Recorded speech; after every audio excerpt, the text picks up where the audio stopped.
Good afternoon, I'm Kayla Courvell. We begin today with Governor John Bell Edwards, who's joining us live. Now Calcasieu Parish is preparing to roll out a new campaign to help the shortage. Bike lanes have become part of the norm now here in Lake Charles, and now the same idea is temporarily moving to Sulphur. The middle schooler is still years away from being allowed to drive a car, let alone a bus. In recent years, death by opioid overdose has skyrocketed across the country, and Southwest Louisiana isn't immune to it. The shooter has not yet been identified, but investigators say the shooter opened fire in the common area of the high school. It's an event that is growing every year and something many look forward to. That event is the annual Dragon Boat Race. And there was so much water we couldn't get through, so we decided to play it safe and come here. I'm about 5'3", and this is about as tall as I am. And we saw people in this house over here. Right now they're working on rescuing them, getting them out of that house. This is Wiz. He is a ball python. Right now they have an adult and 2 children in the boat that they are trying to rescue. 6 of the 7 people who were injured have since been released from the hospital. What happened to Tammy Call? The 15-year-old vanished back in 1990, and now the Vernon Parish Sheriff's Office has reopened the cold case. I have a look at the mystery detectives are trying to solve. It's a face many will never forget. She loved her family. She loved all her relatives and her friends. She'd do anything for you. And one day, she did not return home from school. February of 1990, 15-year-old Tammy Call vanished. Did you have any suspicion of who it could have been or what could have happened to her?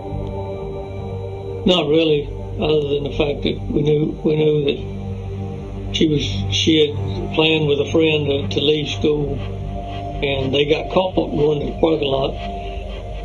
She got sent back. The friend had an excuse that she had to go get her book, so she was allowed to go.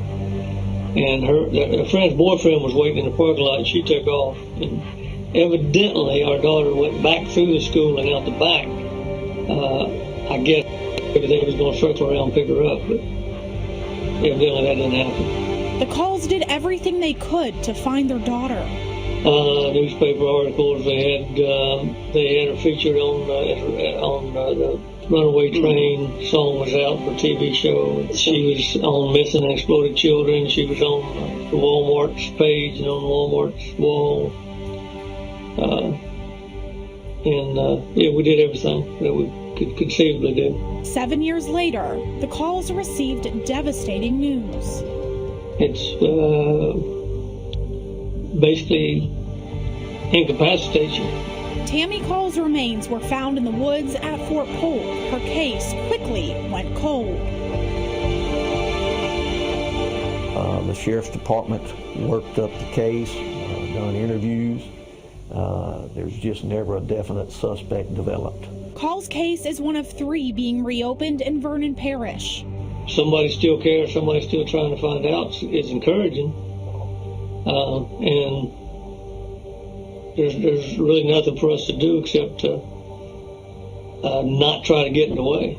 The Calls believe even 27 years after her disappearance, closure can still be attained. She's still 15 years old to us. And only by the help of the good Lord are we able to go on. So we would like justice for her, if at all possible.